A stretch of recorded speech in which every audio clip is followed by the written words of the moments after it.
Baik, kita lanjutkan materi selanjutnya setelah kita membahas 3 langkah di dalam siklus akuntansi, yaitu langkah pertama jurnal, kemudian yang kedua adalah memindahkan dari buku jurnal ke buku besar yang disebut dengan posting, gitu ya. Dan yang ketiga adalah daftar saldo.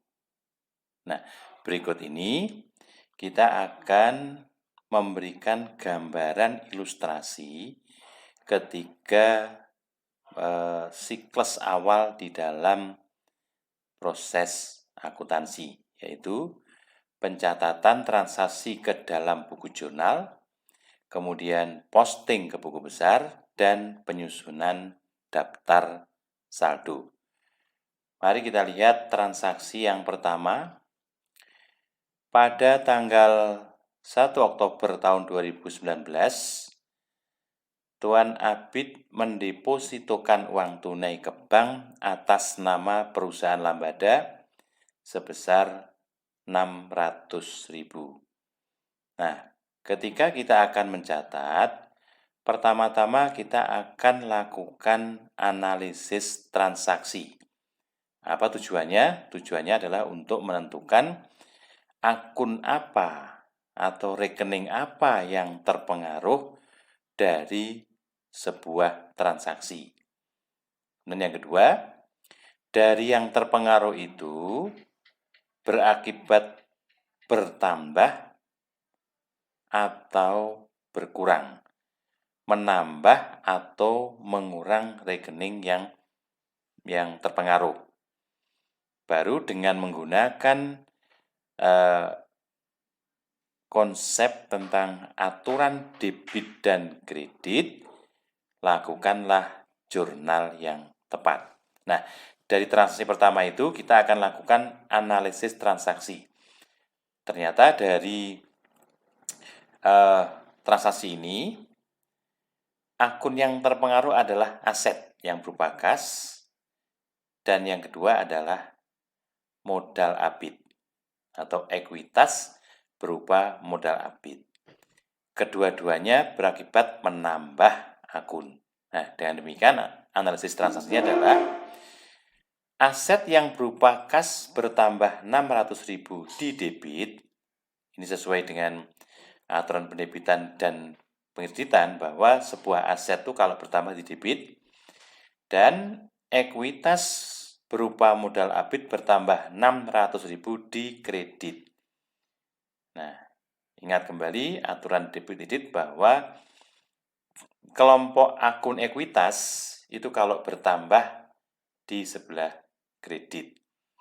Nah, oleh karena itu, jurnal yang dipersiapkan sesuai dengan aturan tadi adalah debit kas ya sebesar 600.000, kemudian kredit modal ABIT sebesar 600.000.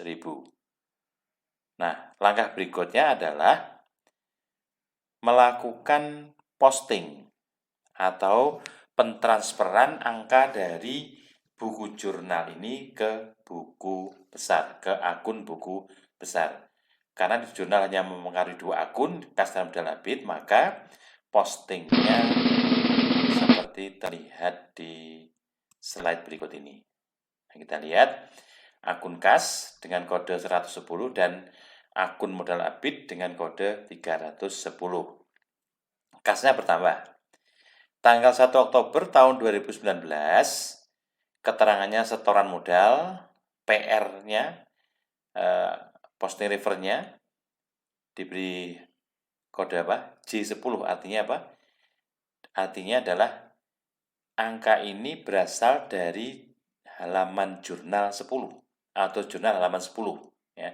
Di debit 600.000 sehingga saldonya debit 600.000. Saldo debit ya. Kemudian untuk yang modal ekuitas sama ya, 2019 Oktober tanggal 1, keterangannya setoran modal, referensi postingnya sama, jurnal halaman 10, tapi tempatnya di kredit. Ya, sehingga saldo 600.000 adalah bersaldo kredit. Nah, ini transaksi yang pertama. Baik, sekarang kita lihat bagaimana dengan transaksi berikutnya.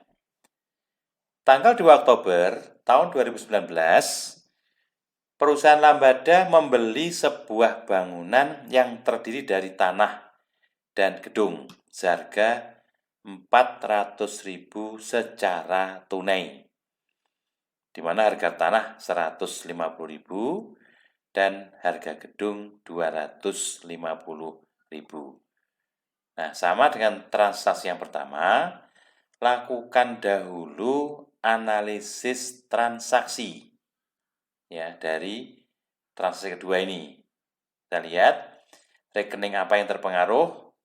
Tentu ada tanah dan gedung atau bangunan, dan karena belinya secara tunai berarti akan mempengaruhi akun kas. Mari kita lihat bagaimana analisisnya untuk transaksi yang kedua. Aset berupa tanah bertambah 150.000 dan bangunan bertambah sebesar 250.000 di debit, dan aset berupa kas berkurang 400.000 jadi penambahan antara 150 dengan 250 adalah 400.000 di kredit. Nah, sehingga jurnal yang kita persiapkan untuk mencatat transaksi yang kedua itu adalah, kita lihat, nah, tanggal 2 Oktober, tanah debit 150.000, bangunan debit 250.000, kemudian kas 400.000. Jadi tolong diingat kembali bahwa penulisan ini ketika dilakukan posting ya. Ini kebetulan sudah diposting dan dianggap sudah diposting gitu ya di sini tulisannya ini. Jadi ketika buat jurnal pertama kali ini kosong dulu, kemudian ketika diposting baru akan muncul kode akun di posting reference atau referensi posting ini. Baik, nah dari jurnal ini kita akan posting ke buku besar. Kita lihat posting buku besar. Nah, kita lihat ini. Jadi tanah dengan kode 150 pada tanggal 2 Oktober, keterangannya boleh diisi, boleh tidak. Kalau mau diisi berarti pembelian tanah tunai gitu ya. Kalau enggak ya kosong juga tidak apa-apa. Kemudian posting referensinya sama, J10, artinya diambilkan dari jurnal halaman 10. Di debit 150 sehingga saldonya setelah ada transaksi ini menjadi 150, yang tadinya kosong ya. Saldonya apa? Debit begitu. Bangunan juga sama, tanggal 2 Oktober, posting referensinya J10, total nilainya adalah 250.000 sehingga saldo debit 250.000.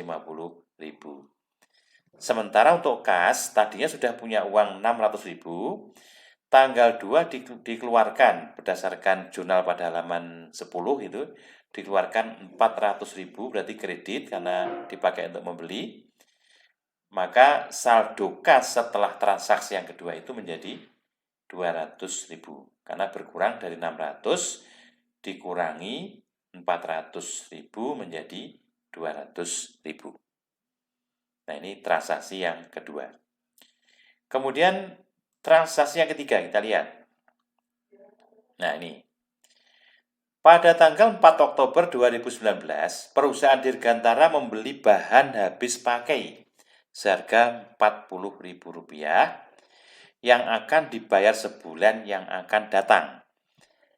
Jadi yang dimaksud bahan habis pakai itu adalah bahan-bahan yang akan digunakan secara rutin setiap hari untuk kepentingan administrasi.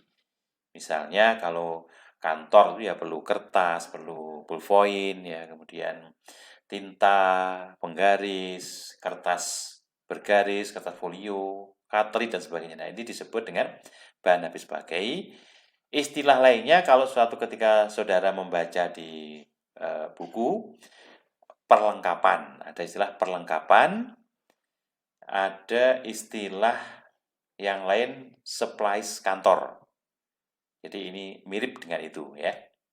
Oke, seharga 40.000. Artinya perusahaan Dirgantara itu membeli bahan habis pakai tidak mengeluarkan uang, berarti pembelian secara kredit. Maka analisisnya, pertama kita cari dulu akun apa yang terpengaruh, gitu kan? Tentu Anda akan mengatakan ini akun apa? Bahan habis pakai. Kemudian lawannya apa? Lawannya adalah karena kita membeli terima barang tapi tidak mengeluarkan uang, berarti di masa depan kita punya kewajiban. Nah, kewajiban itulah yang disebut dengan utang. Kan dalam rangka usaha namanya utang usaha. Maka analisisnya adalah aset berupa bahan habis pakai bertambah 40.000 di debit dan liabilitas atau kewajiban atau utang berupa utang usaha bertambah 40.000 di kredit. Jadi ketika Anda akan membuat keputusan apakah itu ditambah atau tidak ditambah ini, Anda harus kembali ke aturan tentang debit dan kredit dalam akun di video sebelumnya.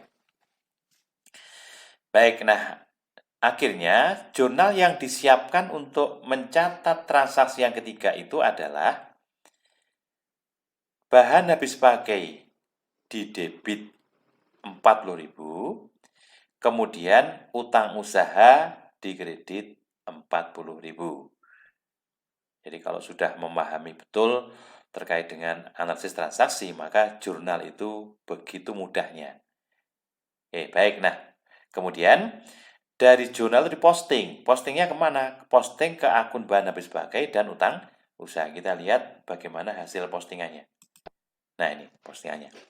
Jadi, tanggalnya 4 Oktober. Tadinya belum punya bahan habis pakai. Nah, ini pembelian pertama dari jurnal halaman 10. Ya. Kemudian, karena kita tadinya tidak punya, sekarang punya, berarti bertambah ya. Aset bertambah di debit, sehingga saldo bahan habis pakai pada tanggal 4 menjadi 40.000 debit. Sementara utang usaha yang tadinya kosong, tidak punya utang usaha, begitu ada transaksi yang keempat ini, timbullah utang baru berdasar jurnal halaman 10, yaitu sebesar 40.000. Ingat tadi kalau utang atau liabilitas atau kewajiban itu bertambah, pencatatannya dilakukan dengan cara mengkredit. Maka saldo utang usaha setelah transaksi yang keempat adalah 40.000 kredit. Baik, lanjutkan materi transaksi yang keempat. Kita lihat. Nah ini. Yang keempat.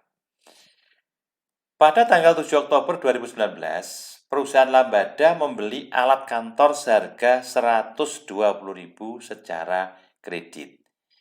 Mirip dengan transaksi sebelumnya, 3. Cuma yang dibeli itu bukan bahan habis pakai, tapi alat kantor.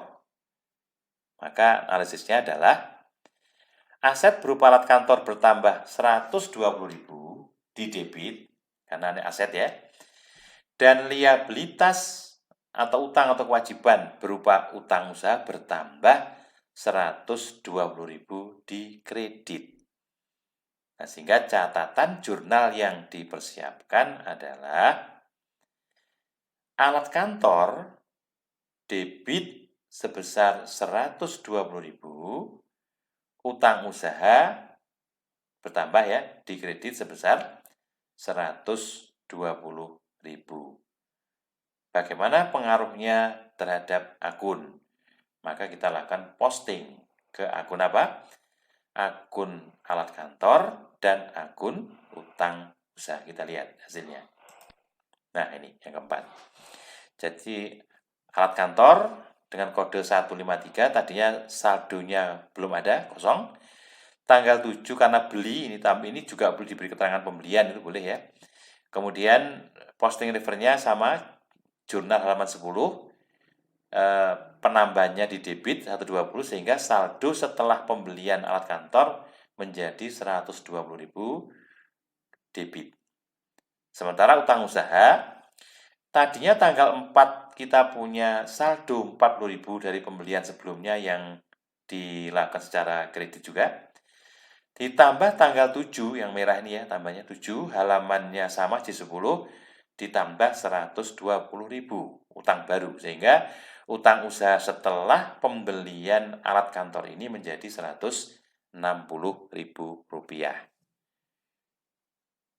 Baik, lanjut materi atau transaksi yang kelima, kita lihat. Ya, kelima. Oke. Pada tanggal 9 Oktober 2019, perusahaan Lambada meminjam uang kepada bank sebesar 40.000 untuk menambah modal kerja. Jadi, ada aliran kas masuk ke perusahaan Lambada, tetapi bukan dari pemilik, bukan dari jual barang, tetapi dari pinjaman kepada bank. Maka, analisisnya adalah ada penambahan aset yang berupa kas sebesar Rp400.000, tapi satu sisi timbullah utang baru yaitu utang bank. Berarti tadinya belum punya utang bank, sekarang punya utang, maka utangnya bertambah. Nah, analisisnya adalah aset berupa kas bertambah 400.000 di debit dan liabilitas berupa utang bank bertambah 400.000 di kredit. Sehingga ayat jurnal yang perlu dipersiapkan adalah debit kas atau kas sebesar 400.000 debit, kemudian utang bank bertambah kredit sebesar 400.000. Ini akun baru ya. Nah, sehingga langkah berikutnya adalah posting. Ini postingnya begini. Nah, ini posting. Ya. Jadi kas yang tadinya kita punya saldo 200.000 nih dari transaksi sebelumnya. Tanggal 9 ada pinjaman dari bank dengan referensi posting jurnal halaman 10 gitu ya. 400.000, maka saldo kas setelah transaksi tanggal 9 ini menjadi 600. Dari 200 tambah 400 jadi 600. Sementara akun lawannya, utang bank, tadinya kita tidak punya utang bank. Begitu kita utang bank, maka timbullah utang baru. Karena utang itu kalau bertambah di kredit, maka tanggal 9 itu transaksinya akan mempengaruhi jumlah kredit dari akun utang bank, yaitu 400.000. Sehingga saldonya sama 400.000 dengan tanda K, artinya 400.000 bersaldo kredit. Terus transaksi berikutnya, kita lihat transaksi ke-6. Ya, yang ke-6 ya. Pada tanggal 16 Oktober 2019, perusahaan Lambada melunasi utang atas pembelian bahan habis pakai pada tanggal 4 Oktober 2019. Lihat transaksi 3 sebesar 40.000. Nah, transaksi ini adalah transaksi lanjutan dari tanggal 4 Oktober ketika perusahaan Lambada membeli bahan baku secara kredit. Nah, tanggal 16 adalah dilunasi. Nah, karena pelunasan otomatis, analisisnya adalah utang atau liabilitas berupa utang usaha berkurang sebesar 40.000 dan aset berupa kas karena dikeluarkan untuk melunasi utang, kasnya juga berkurang. Ini analisisnya begitu ya. Jadi, liabilitas berupa utang usaha berkurang 40.000 di debit, dan aset berupa kas berkurang 40.000 di kredit. Maka ayat jurnal yang kita persiapkan adalah debit utang usaha sebesar 40.000, kemudian kas kredit Rp40.000. Lalu langkah berikutnya adalah posting. Kita lihat posting. Nah, posting ini. Jadi utang usaha, tadinya kita punya saldo Rp160.000 kredit. Kemudian tanggal 16 dengan transaksi ini ya, ke-6 ini, dilunasi 40.000. Maka sekarang saldo utang usahanya menjadi 120.000.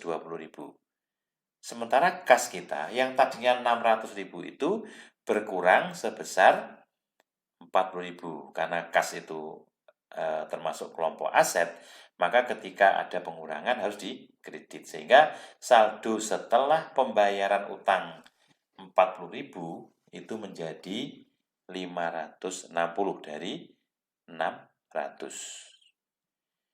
Kemudian transaksi berikutnya, ke-7. Kita lihat transaksi ke-7. Ya. Pada tanggal 18 Oktober tahun 2019, perusahaan Lambada menerima tunai jasa pemasangan iklan televisi dari pemasang iklan senilai 150. Berarti ini transaksi yang menyangkut tentang pendapatan ya. Jadi perusahaan menerima uang kas dari jasa pemasangan iklan televisi ya, senilai 150. Jadi dalam hal ini perusahaan menerima uang kas berarti asetnya bertambah, tapi sekaligus pendapatan kita bertambah. Maka analisisnya adalah aset berupa kas bertambah 150.000 di debit dan pendapatan berupa pendapatan jasa bertambah 150.000 di kredit. Mari kita lihat bagaimana ayat jurnal yang dipersiapkan. Nah, ini jurnalnya. Jadi kas karena bertambah di debit 150.000, kemudian pendapatan jasa juga bertambah ya, bertambah karena tadinya belum punya pendapatan, sekarang ada pendapatan, berarti pendapatan jasa bertambah 150.000 di kredit. Nah, langkah berikutnya adalah posting. Kita lihat posting transaksi ke-7. Nah, ini. Jadi, perubahannya saya beri tanda merah ini. Jadi, kasnya bertambah berapa? Tanggal 18. Dari jurnal halaman 10 bertambah 150, sekarang menjadi 710 saldonya. Kemudian pendapatan jasa tadinya kosong, belum ada pendapatan. Sekarang ada tambahan pendapatan, tanggalnya sama 18, referensinya sama, jurnal halaman 10, kemudian dikredit 150. Kenapa kredit? Karena pendapatan itu kalau bertambah di kredit, kalau berkurang di debit. Maka saldonya 150, saldo kredit. Transaksi berikutnya, transaksi ke-8. Kita lihat. Pada tanggal 20 Oktober 2019, perusahaan Lambada menyerahkan hasil pesanan desain iklan di majalah kepada pelanggan senilai 80.000. Pendapatan jasa desain iklan tersebut akan dibayar beberapa hari kemudian. Nah, artinya ketika tanggal 20 itu menyerahkan pesanan iklan, desain iklan, sudah diserahkan tetapi perusahaan Lambada belum menerima uang dari jasa desain iklan. Tetapi karena pekerja sudah diserahkan, maka pendapatan harus segera diakui. Ya. Namun karena belum terima uang, timbullah tagihan. Tagihan siapa? Tagihan perusahaan kita kepada pemesan desain iklan. Nah, tagihan itu dalam istilah akuntansi disebut dengan piutang. Namun karena ini berasal dari kegiatan jasa, maka namanya piutang usaha. Nah, mari kita lihat analisisnya. Aset berupa piutang usaha bertambah 80.000 di debit. Ya. Dan pendapatan berupa pendapatan jasa bertambah 80.000 di kredit. Sama dengan transaksi sebelumnya, kita buat ayat jurnal. Nah, di sini jurnalnya. Ini tanggal 20 Oktober, piutang usaha debit 80.000, pendapatan jasa kredit 80.000. Lalu kita posting ke sini. Nah, posting. Jadi Oktober 20, J10, debit 80. Ditambah ya, debit 80. Tadinya kita belum punya piutang nih. Sekarang baru ada punya piutang 80.000, sehingga saldonya tadinya kosong menjadi 80.000. Sementara untuk pendapatan sudah 2 kali ya. Dulunya tanggal 18 menerima jasa tunai, ke tanggal 20 penyerahan jasa, tapi belum diterima dalam bentuk uang tunai tadi ya. Tapi tetap menambah pendapatan jasa. Sehingga akun pendapatan jasa setelah transaksi tanggal 20 Oktober ini saldonya menjadi Rp230.000. Transaksi berikutnya, transaksi ke-9. Nah, transaksi 9. Pada tanggal 22 Oktober 2019, perusahaan Dirgantara menerima pelunasan sebagian piutang atas penyerahan desain iklan kepada pelanggan pada tanggal 20 Oktober. Jadi bayarnya hanya 2 hari kemudian ya, tetapi hanya sebagian. Tadi piutangnya itu 80.000, tapi baru dibayar berapa? 50.000. Maka analisisnya gimana? Piutang kita berkurang gitu ya. Berkurang berapa? 50. Ya. Tapi kas kita bertambah. Mari kita lihat analisisnya. Jadi, karena kita terima uang kas, maka aset berupa kas kita bertambah 50.000 di debit, dan akun piutang usaha berkurang 50.000 di kredit. Mengapa berkurang? Karena piutang yang jumlahnya 80.000 dari pembelian tanggal 20 itu dari penjualan jasa tanggal 20.000 itu sudah dibayar berapa? 50.000. Maka ayat jurnal yang dipersiapkan adalah debit kas, karena kita terima kas ya, kas debit 50.000, kemudian piutang usaha kredit 50.000 karena berkurang piutangnya.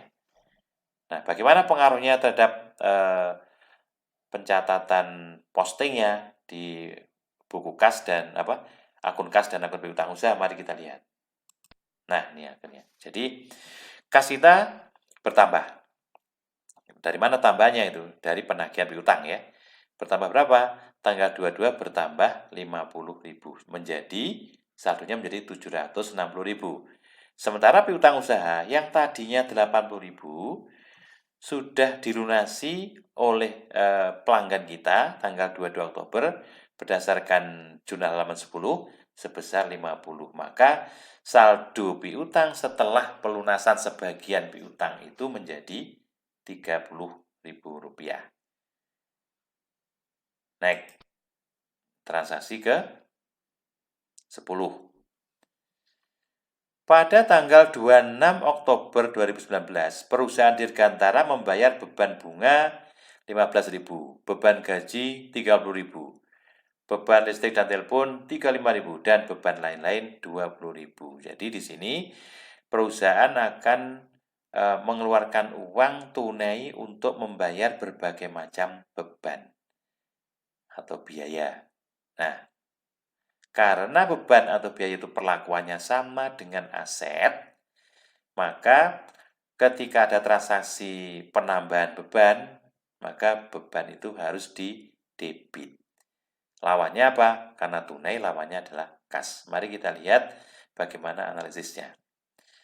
Beban berupa beban bunga, beban gaji, beban listrik dan telepon, beban lain-lain bertambah di debit dengan masing-masing angka tadi, dan aset berupa kas berkurang 100.000 di kredit. Ini 100.000 itu penambahan dari ini tadi ya, 15, 30, 35, dan 20, total 100.000.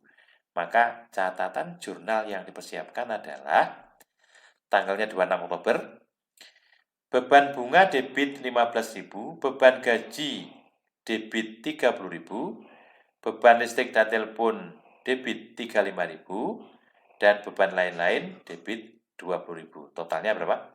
100.000. Dan kas yang kita pakai untuk membayar berbagai macam biaya itu kita kurangi sebesar 100.000. Bagaimana dengan posting? Kita lihat posting ke masing-masing akun ini. Kita lihat bagaimana postingnya. Nah, jadi Tadi ada beban bunga, tadinya masih 0 ya. Ada tambahan ini menjadi saldonya menjadi 15.000. Kemudian beban gaji juga sama, tadinya kosong ditambah 30.000, maka saldonya 30.000. Lalu akun beban listrik tanggalnya 26 sama, dibayar berapa? 35.000, maka saldonya adalah 35.000.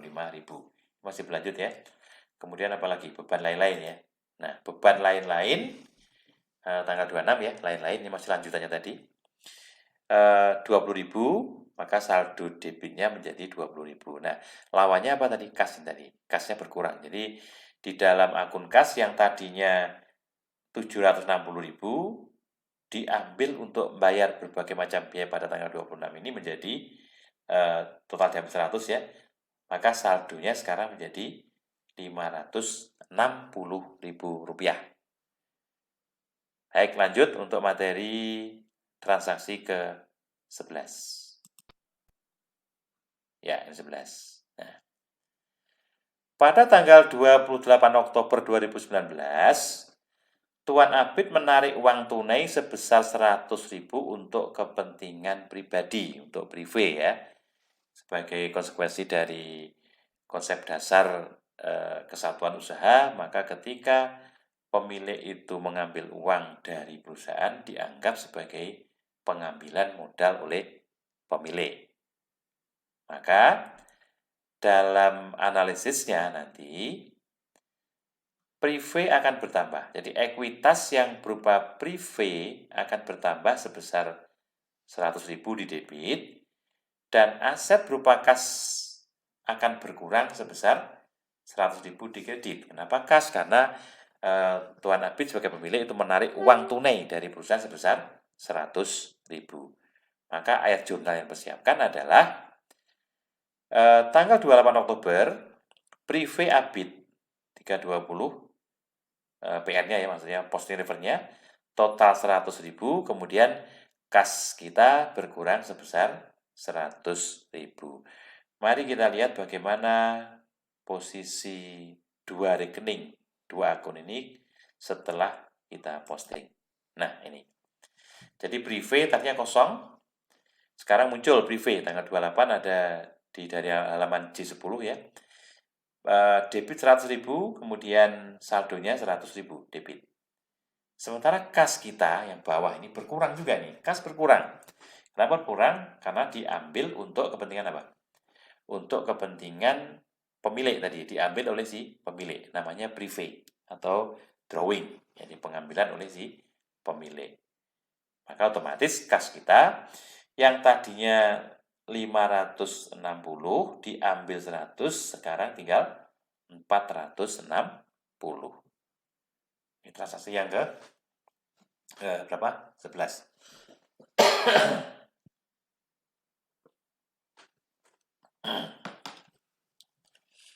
Baik, lanjut transaksi 12. Ya, saya bacakan. Pada tanggal 1 November 2012, perusahaan Lambada membayar kontrak sewa kendaraan operasional senilai 120.000 untuk jangka waktu 12 bulan sejak tanggal 1 November tahun 2019.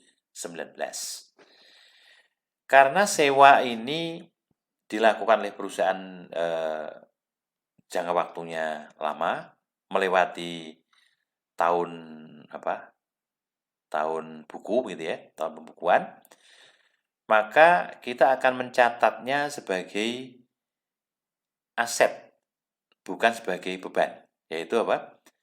Sewa dibayar di muka atau persekot sewa. Kenapa? Karena memang belum digunakan. Jadi hanya berubah dari kas menjadi aset kas menjadi aset berupa sewa dibayar di muka. Nah, padahal sewanya kapan? Sewanya mulai 1 November gitu kan. Kapan berakhir? Berakhirnya nanti 1 November tahun, oh ini salah ya. 1 November berapa? 2019 nanti akan berakhir 1 November tahun 2020 gitu. Sehingga analisisnya begini. Aset berupa sewa dibayar di muka bertambah 120.000 di debit dan aset berupa kas berkurang 120.000 di kredit. Jadi poskot sewa atau sewa dibayar di muka. Maka ayat jurnal yang dipersiapkan untuk itu adalah sewa dibayar tanggal 1 November ya. Sewa dibayar di muka debit 120.000 dan kas kredit 120.000. Lalu bagaimana pengaruhnya terhadap akun ini setelah diposting? Kita lihat posting ya. Jadi sewa dibayar di muka tadinya kosong, sekarang isi ya. 120.000 itu untuk waktu 1 tahun, dimulai 1 November tahun 2019. Kemudian karena dibayar tunai, maka kas kita berkurang. Di November kasnya berkurang berapa? Berkurang 120.000. Nah, setelah kas diambil 120.000 untuk membayar beban sewa, maka sewanya kasnya menjadi 340, berkurang ya. 460 dikurangi 120 menjadi 340. Transaksi berikutnya, transaksi ke-13. Pada tanggal 2 November, perusahaan Lambada membayar asuransi gedung kantor senilai 144.000 untuk masa pertanggungan 1 tahun. Perlakuannya persis sama dengan sewa dibayar di muka tadi, sewa kendaraan tadi ya. Jadi untuk menanggungkan kalau ada bencana, kebakaran atau sebab-sebab lain, perusahaan Lambada itu mengasuransikan kantornya, itu gedungnya itu, dengan membayar premi 144.000 untuk masa 1 tahun. Tapi mulainya berapa? Tahun 2019. Nanti kita lihat di transaksi berikutnya, di akhir tahun bagaimana. Nah, tapi sekarang, karena ini melewati 1 tahun, tidak dijadikan biaya semua, tapi dijadikan apa? Dijadikan aset lagi, namanya persekot asuransi atau asuransi dibayar di muka. Maka analisisnya adalah aset berupa asuransi dibayar di muka bertambah 144.000 di debit dan aset berupa kas berkurang 144.000 di kredit. Maka ayat jurnalnya adalah asuransi dibayar di muka debit 144.000, kemudian kas di kredit 144.000 rupiah. Kemudian bagaimana dengan proses berikutnya adalah posting, bagaimana pengaruhnya terhadap akun. Nah, kita lihat ini. Kita lihat asuransi dibayar di muka tadinya kosong, sekarang ada isinya. Ini untuk waktu 1 tahun ya, 144.000, sekarang saldonya menjadi 144.000. Sementara untuk kas tadi ya, kas ini, tanggal 2 November, ada transaksi yang mengeluarkan uang sebesar 144.000 rupiah, maka saldo kas setelah ada transaksi ke-13 menjadi 296.000. Jadi dari 440.000 ini dikurangi dengan 144.000 atau 296.000 saldonya. Lanjut transaksi ke-14. Nih. Pada tanggal 3 November 2019, perusahaan Lambada melakukan investasi. Jadi uangnya diambil untuk diinvestasikan dalam instrumen utang obligasi, namanya utang obligasi dari PT Ganbika. Dijanjikan bunga 12% per tahun, dibayarkan tiap 6 bulan sekali. Senilai berapa? 100.000 rupiah. Maka analisisnya adalah aset berupa investasi obligasi bertambah 100.000, kemudian aset berupa kas kita ambil sebesar berapa? 100.000 berarti berkurang ya, dan dikredit. Jadi satu sisi aset kasnya berkurang, tapi aset lain timbul, yaitu apa? Investasi obligasi. Maka jurnalnya, kalau sudah sampai analisis, jurnalnya ya seperti ini, sederhana. Jadi debitnya apa? Investasi obligasi 100.000 debit, kemudian kreditnya kas 100.000. Nah, yang penting bagaimana pengaruhnya ketika diposting, kita lihat. Nah, ini diposting. Tinggal diposting. Tanggal 3 November, J-nya ini masih J11 ya, dianggap J-nya itu bulan November dianggap 11 lah, halaman 11 gitu. Tadi kan Oktobernya berapa? 10 ya.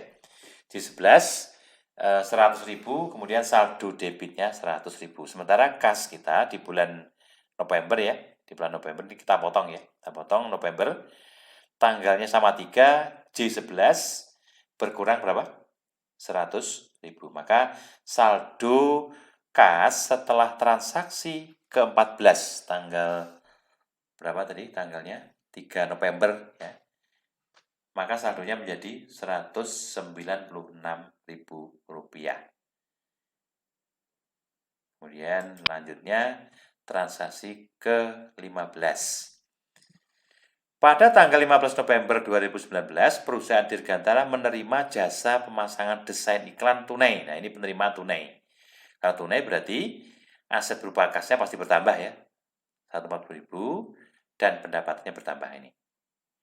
Aset berupa kas bertambah 140.000 di debit dan pendapatan berupa pendapatan jasa bertambah 140.000 di kredit. Maka catatan jurnalnya adalah debit kas ya 140.000, kemudian pendapatan jasa di kredit 140.000.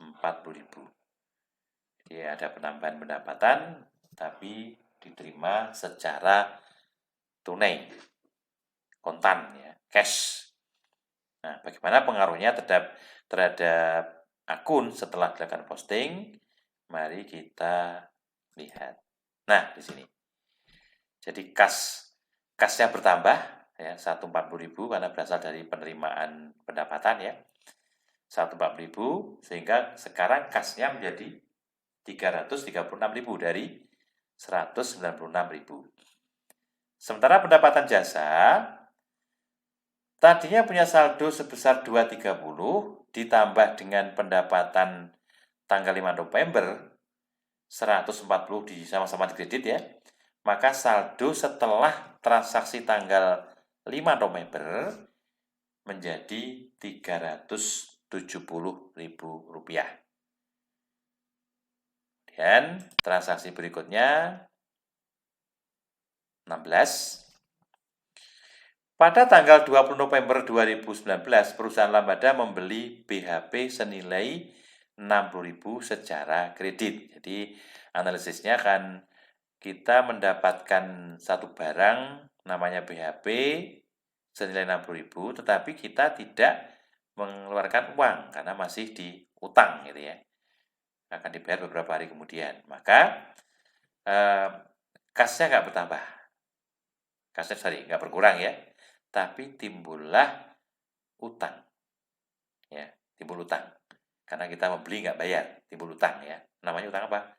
Utang usaha. Sehingga aset berupa bahan habis pakai bertambah 60.000 di debit dan liabilitas berupa utang usaha bertambah 60.000 di kredit. Maka catatan jurnalnya adalah ini. Bahan habis pakai debit 60.000, kemudian utang usaha debit kredit 60.000. Nah, lalu bagaimana pengaruhnya terhadap akun ini? Kita lihat. Akun BHP.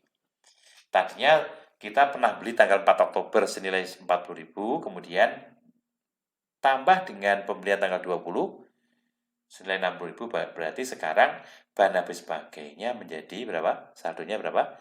100.000. Sementara utang usaha setelah tanggal 16 itu dilunasi sebagian sehingga saldonya 120 ditambah lagi dengan utang tanggal 20 November sebesar 60.000. Berarti saldo setelah ada transaksi ke-16 menjadi 180.000. Jadi 120 ditambah dengan 60.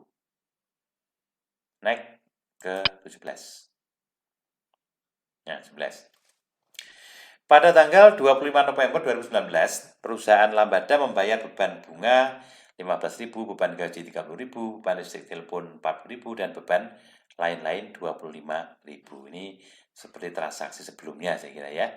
Mari kita lihat bagaimana analisisnya. Jadi beban yang berupa beban bunga, beban gaji, beban listrik, dan telepon, beban lain-lain bertambah di debit sesuai dengan aturan pendebitan dan pengkreditan tadi ya. Dan aset berupa kas berkurang 110.000 di kredit. Lalu bagaimana catatan akuntansinya ini? Ya.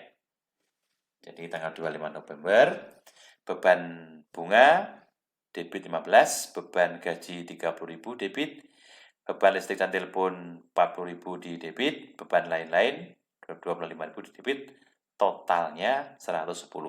Jadi kasnya di kredit sebesar 110. Kemudian bagaimana pengaruhnya terhadap rekening atau akun setelah diposting nih. Jadi untuk bahan bunga tadinya 15.000 ditambah yang bulan November 15 sekarang jadi 30.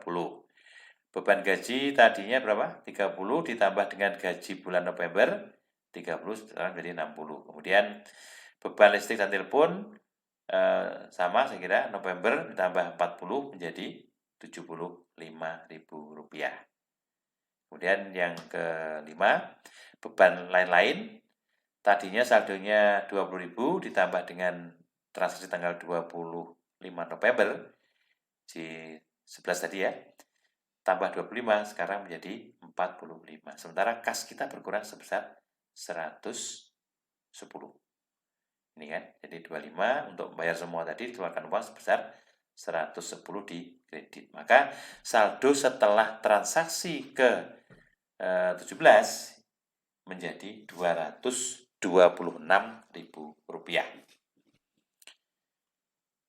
Next, transaksi tanggal 18. Pada tanggal 1 Desember 2019, perusahaan Lambada menyewakan sebagian ruangan yang sementara tidak digunakan selama 1 tahun, mulai 1 Desember dan berakhir 30 November tahun 2020 kepada sebuah wartel dengan sewa diterima di muka sebesar 144.000. Jadi ada sebuah ruangan yang disewakan begitu ya, mungkin nggak dipakai atau sementara belum dipakai selama setahun, dimulai 1 Desember tahun 2019 hanya, sehingga untuk laporan keuangan tahun 2019 hanya 1 bulan saja dan akan berakhir tanggal 30 November. Maka analisisnya adalah aset berupa kas bertambah 144.000. Ini kan 44.000 di sini. Berasal dari menyewakan tadi kan, menyewakan tempat tadi. Dan liabilitas berupa sewa diterima di muka sebesar 144.000 bertambah di kredit. Kenapa kok sewa diterima di muka? Atau istilahnya namanya utang pendapatan sewa. Ya. Atau unearned revenue bahasa Inggrisnya gitu. Nah, kalau dikatakan sewa diterima di muka, kenapa? Karena pada saat diterimanya uang itu belum layak untuk diakui sebagai pendapatan. Maka masih dianggap sebagai pendapatan diterima di muka bagi kita. Sehingga bagi perusahaan kita menganggap bahwa itu utang ya. Utang siapa? Utang kita kepada si penyewa. Sampai kapan? Sampai penyewa menyatakan akan melakukan pengakuan. Kapan pengakuannya? Setiap akhir tahun baru diakui. Nah, maka jurnal yang dibentuk adalah debit kas 144.000, kemudian sewa diterima di muka. Nanti ada istilah lain, pendapatan diterima di muka boleh, atau unearned revenue ya boleh dalam bahasa Inggris ya. Nah, 144 sama-sama 144. Kemudian bagaimana pengaruhnya? Ini pengaruh terhadap transaksi tadi. Nah, ini. Jadi kas kita bertambah sebesar berapa? 144.000 sehingga menjadi 370.000. Kemudian Utang pendapatan sewa atau utang sewa atau sewa diterima di muka ini kan. Termasuk kalau mau utang ya. Desembernya tanggal 1 J12 dari jurnal halaman 12. Kenapa kok 10, 11, 12? Karena ini Desember dianggap 12 untuk memudahkan ya sebenarnya, untuk memudahkan pemikiran kita saja. Kemudian angkanya 144.000 ya. Tandanya K. Jadi saldo 144.000 K. Oke, next. Transaksi ke-19. Pada tanggal 25 Desember 2019, perusahaan Lambada menyerahkan pekerjaan pembuatan video company profile senilai 140.000. Pada penyerahan ini diterima pembayaran 50% dari total biaya. Jadi kita menerima pesanan, sudah selesai dikerjakan, lalu hasilnya kita serahkan kepada si pemesan. Totalnya adalah 140.000 harganya, nilai pesanan ya. Tetapi ketika pesanan kita serahkan kepada si pemesan, mereka baru membayar 50%. Berarti yang diterima kasnya baru 50% kali 140.000. Sisanya apa? Sisanya adalah tagihan. Tagihan kepada siapa? Tagihan kepada pemesan video company profile. Nah, gimana analisisnya ini? Aset berupa kas bertambah 70.000, piutang usaha bertambah sebesar 70.000 di debit, dan pendapatan berupa pendapatan jasa bertambah 140.000 di kredit. Maka jurnal yang dipersiapkan adalah debit kas berapa? 70.000, piutang usaha juga debit 70.000, dan pendapatan jasa kredit 140.000. Mari kita lihat bagaimana pengaruhnya terhadap kas. Kita lihat. Jadi tanggalnya 19 ya. Tanggal 25 ini kasnya bertambah berapa? 70.000 ini. Sehingga menjadi saldonya menjadi 440.000. Oke. Kemudian piutang usaha juga bertambah. Karena tadi kan 140 yang separuh setengahnya dibayar tunai, berarti yang separuh adalah piutang, maka piutangnya bertambah. Ini tanggal 25 Desember dengan referensi postingnya J12, debit 70.000 menjadi berapa? 100.000 rupiah. Kemudian pendapatan jasa di kredit Desember tanggal 25, J12 totalnya 140.000. Berarti saldo pendapatan jasa setelah transaksi ke-19 adalah 510.000 rupiah. Nah, itu tadi gambaran transaksi dari transaksi 1 sampai dengan transaksi ke-19.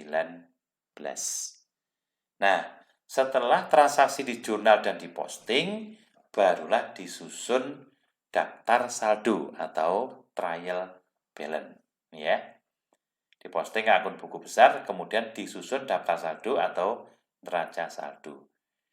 Di dalam neraca saldo nanti, jumlah sisi debit harus sama dengan jumlah sisi kredit. Dengan ketentuan, apabila jumlah debit dan kredit itu berbeda, pasti salah.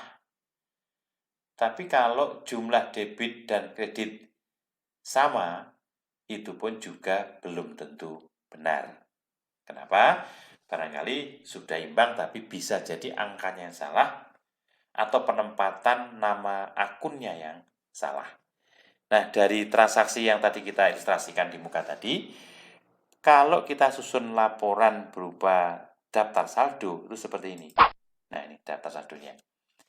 Jadi, ini namanya daftar saldo atau neraca saldo per 31 Desember tahun 2019.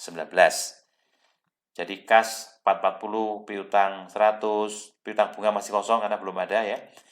Bahan habis pakai 100 dan seterusnya ini ya. Akumulasi kosong.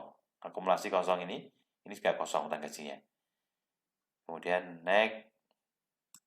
Ini. modal Abid 600, private Abid 100, kemudian ikhtisar laba rugi ini sementara kosong, nggak ada isinya.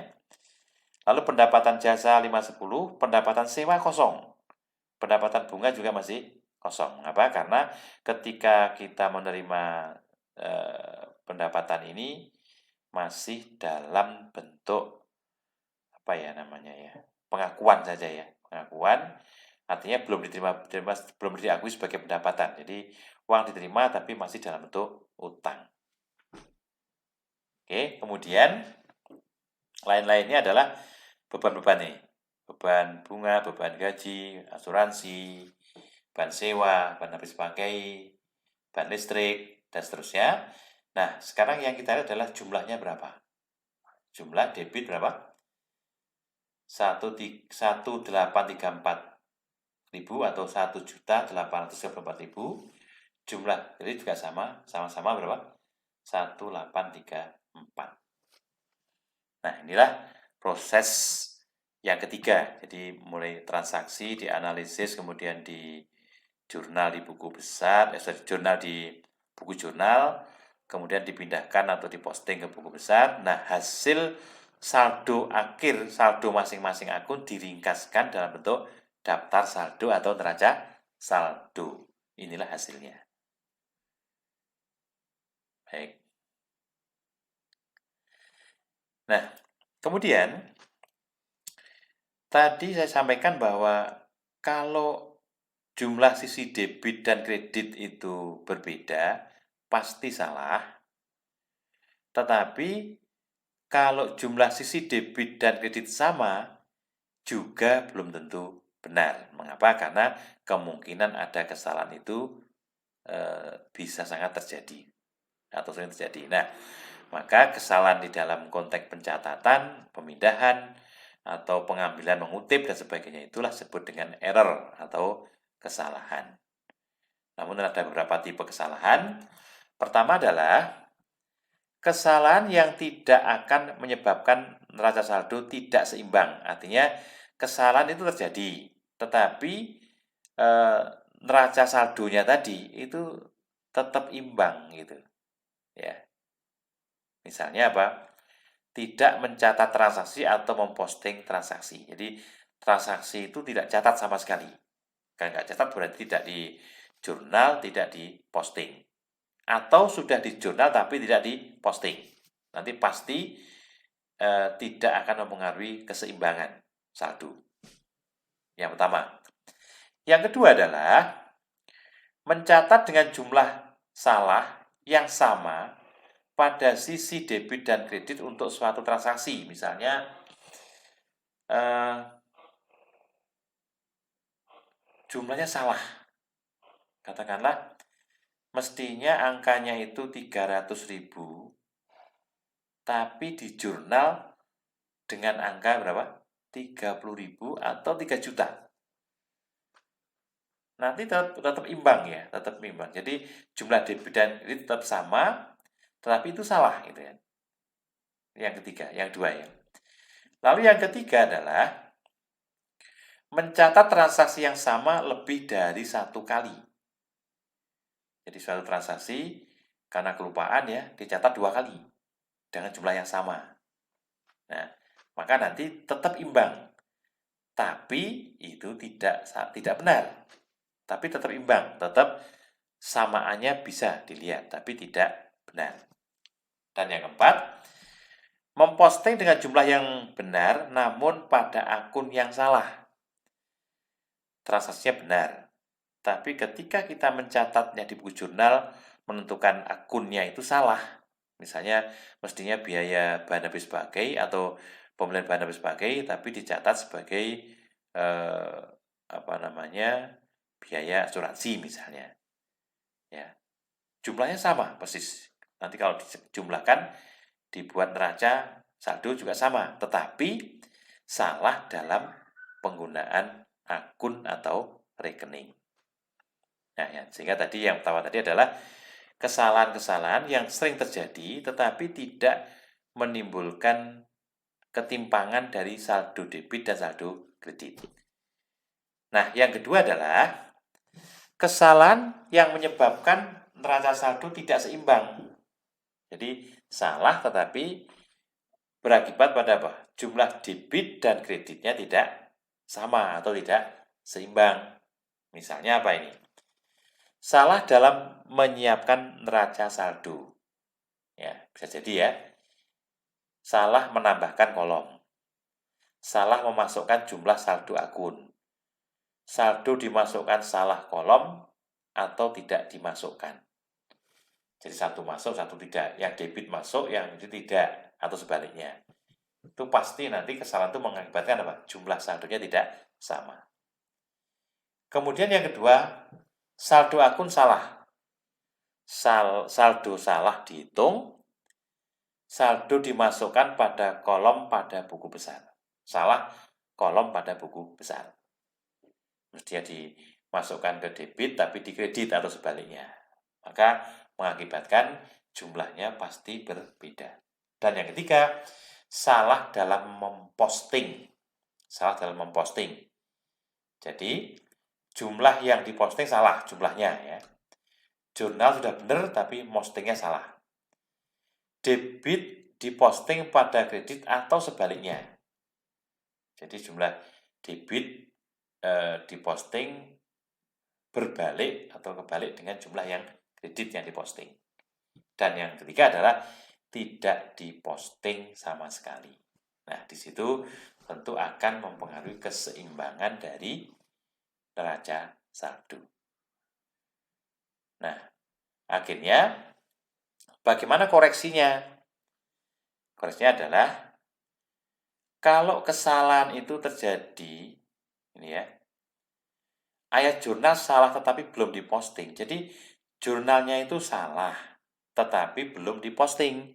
Kan berarti belum mempengaruhi saldo di setiap akun. Maka prosedur koreksinya adalah gambar gas pada error tersebut dan masukkan ayat jurnal atau jumlah yang benar. Jadi yang salah itu dicoret pakai pensil atau ballpoint berwarna merah misalnya, merah 2 gitu kan. Lalu tulislah di atasnya gitu yang benar. Misalnya, oh salah jumlah mestinya 200.000 tapi 20.000. Yang 20.000 coret 2 lalu tulis di atasnya lagi. Gitu ya. Jadi jangan sampai di tip X tindasin lagi atau disetip pakai penghapus karet itu kemudian ditulis di atasnya lagi, nggak boleh di situ ya. Nah, jangan-jangan malah jebol nanti kalau dihapus jebol. Begitu jebol nanti tempeli kertas di atasnya tulis lagi. Nah, itu nggak boleh. Salah itu wajar, tapi yang penting adalah bagaimana cara atau prosedur untuk mengatasi kesalahan itu. Itu yang pertama. Lalu yang kedua, ayat jurnal salah dan telah diposting. Jadi jurnalnya salah, tetapi sudah diposting. Maka satu-satunya cara melalui prosedur atau koreksi adalah buatlah jurnal dan posting koreksi dengan benar.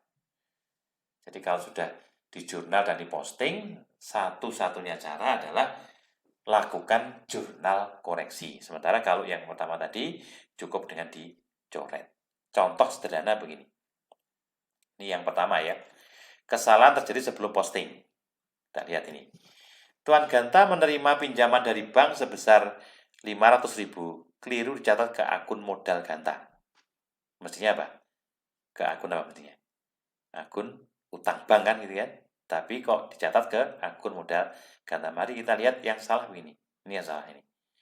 Kas 500.000, kemudian modal Ganta 500.000. Salah kan? Lalu bagaimana? Ini belum diposting ya. Belum posting. Maka pembenarnya begini.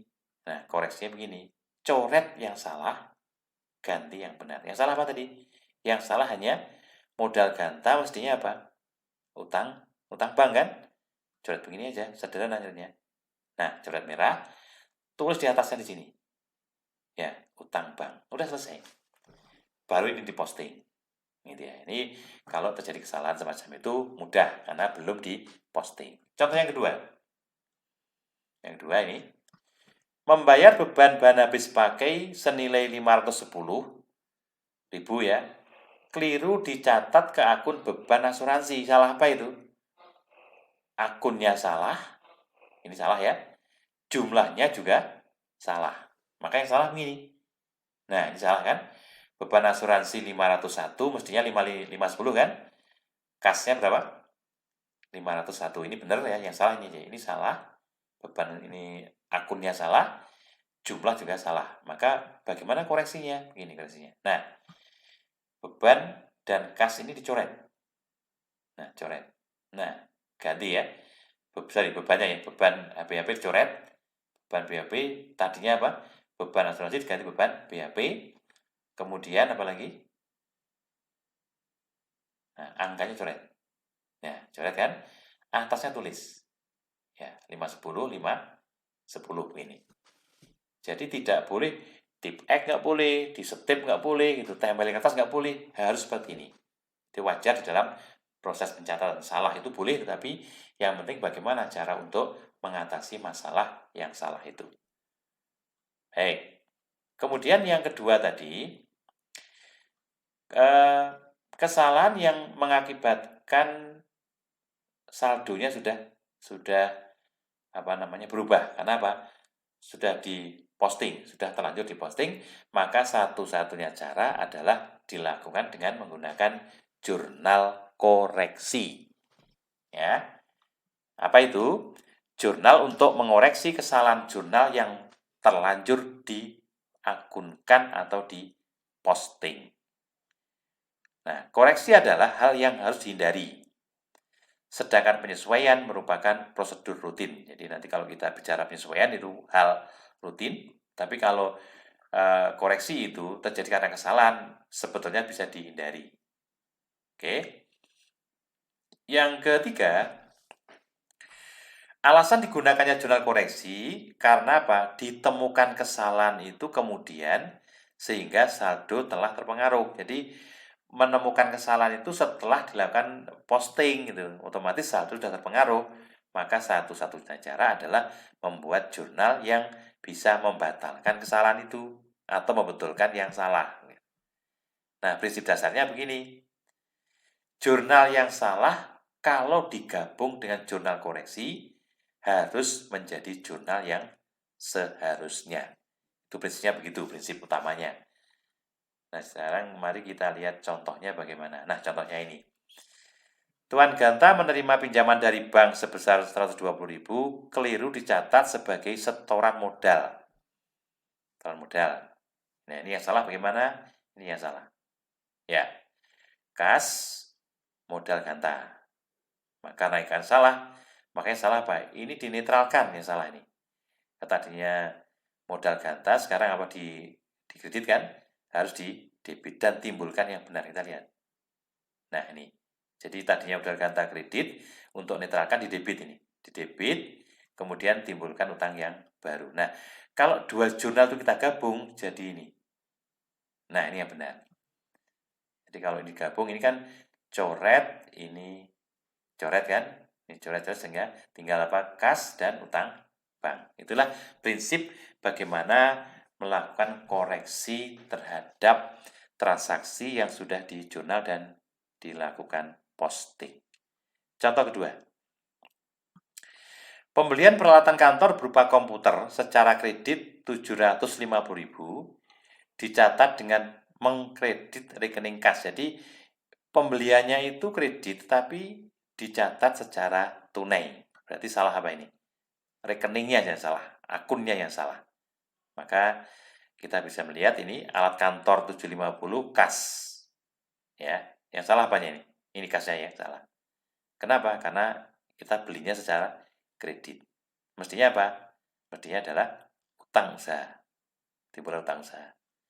Kasnya dinetralkan. Ini salah, netralkan. Tadinya saldonya di debit, di kredit, sekarang di debit, dinetralkan.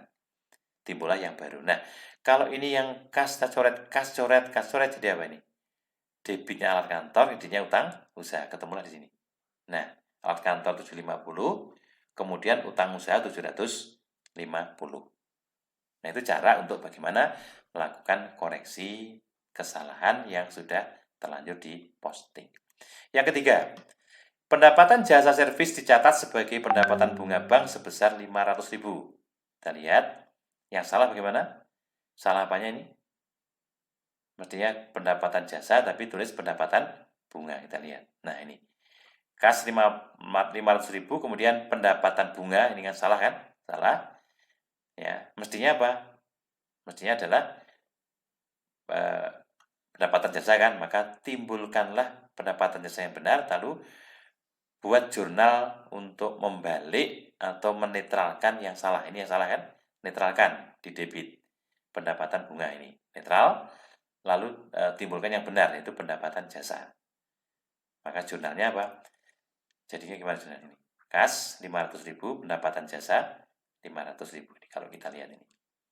Jadi kas 500.000, pendapatan jasa kredit 500.000. Ini adalah yang benar. Tapi ini nggak dicatat ya. Ini yang salah, ini yang koreksi aja. Ini nggak perlu dicatat. Tapi kita akan menunjukkan bahwa kesalahan seperti apa, koreksi seperti apa, lalu setelah koreksi menjadi seperti apa. Ini aja.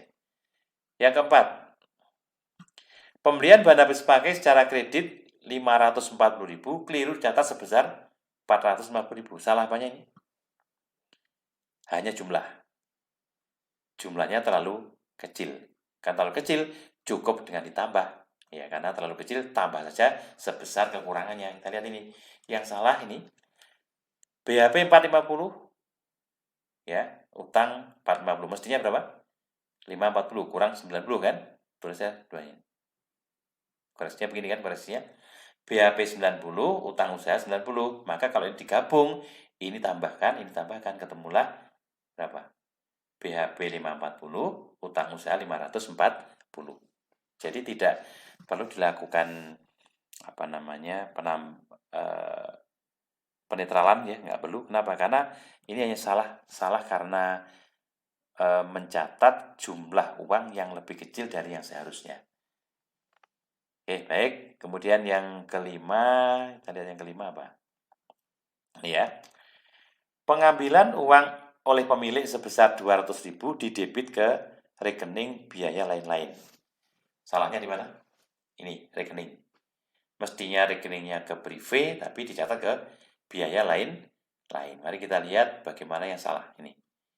Biaya lain-lain, ini kan, lain-lain ini. 200, kas 200. Harusnya bagaimana nanti? Ini harusnya di sini kan. Koreksi gimana harusnya? Netralkan yang salah. Ini yang salah netralkan kan. Ini di kredit, timbulkan yang benar. Apa ini? Yang benar apa? Prive. Kita lihat ini. Nah, prive ganta 200.000, biaya lainnya netral. Nah, kalau ini kita coret, maka debitnya apa? Prive ganta 200 dan kas kredit 200. Ini kalau kita gabung tadi ya. Di prinsipnya jurnal yang salah kalau digabung dengan koreksi menjadi jurnal yang benar seperti ini. Inilah yang benar. Ya, jadi setelah dikoreksi nanti jurnal di pembukuan kita menjadi seperti ini. Oke, kemudian yang keenam, menerima pelunasan piutang 210.000, keliru dicatat 120.000. Berarti salah jumlah saja ya, kurang aja ya. Jadi cuma ini bentuknya pendapatan. Mari kita lihat saja langsung. Nah, ini ya. Kas 120, piutang usaha 120, mestinya 210 kurang berapa? 90, tinggal nambah aja. 90, kasnya ditambah ya, kemudian piutangnya tambah 90, sehingga kalau ini kita jumlahkan ke sini, kita jumlahkan menjadi ini. Nah, begini. Kasnya 210, kemudian piutang usaha 210. Oke. Yang ke-7. Nah, ini yang agak perlu berpikir nih ya. Menerima pendapatan bunga obligasi sebesar 320, keliru dicatat membayar biaya bunga 230. Salah apa ini? Kombinasi kesalahannya. Jadi rekeningnya salah, pengakuannya salah, jumlahnya juga salah. Mari kita lihat saja langsung. Ini langsung aja yang salah bagaimana. Ini yang salah ini kan. Mestinya kita mendapatkan pendapatan bunga, tapi kita malah bayar bunga. Ini dua-duanya salah ini. Ini dua-duanya salah kan? Maka nanti dinetralkan ya. Netralkan, kemudian ditambah atau diganti dengan yang baru. Maksudnya dikoreksi agar menjadi benar. Mari kita lihat bagaimana jurnal koreksinya. Ini ya. Jadi biaya bunga kita, ini kan beban bunga nih ya. Biaya bunga kita netralkan, habis. lalu pendapatan bunga kita munculkan 320, nah otomatis mestinya kita akan terima uang sebesar 320, tapi kita terlanjur membayar seolah-olah membayar 230, maka kita harusnya menerima uang kas berapa? 550 mestinya begitu. 550. Dari mana itu? Dari pendapatan yang diakui ditambah dengan kas yang terlanjur kita kurangi karena kesalahan catat tadi. Sehingga kalau ini sudah dibuat koreksi ini, nanti akan menjadi begini jurnalnya. Nah, kas 320, lalu pendapatan bunga 320. Nah, demikian yang dapat saya sampaikan untuk materi yang ketiga terkait dengan siklus akuntansi. Jadi, kita sudah sampai dengan penyusunan neraca saldo atau daftar saldo. Pada pertemuan selanjutnya nanti kita akan membahas kelanjutannya, yaitu penyesuaian. Ya, penyesuaian pada akhir tahun. Demikian, terima kasih atas perhatiannya. Kita akhiri. Assalamualaikum warahmatullahi wabarakatuh.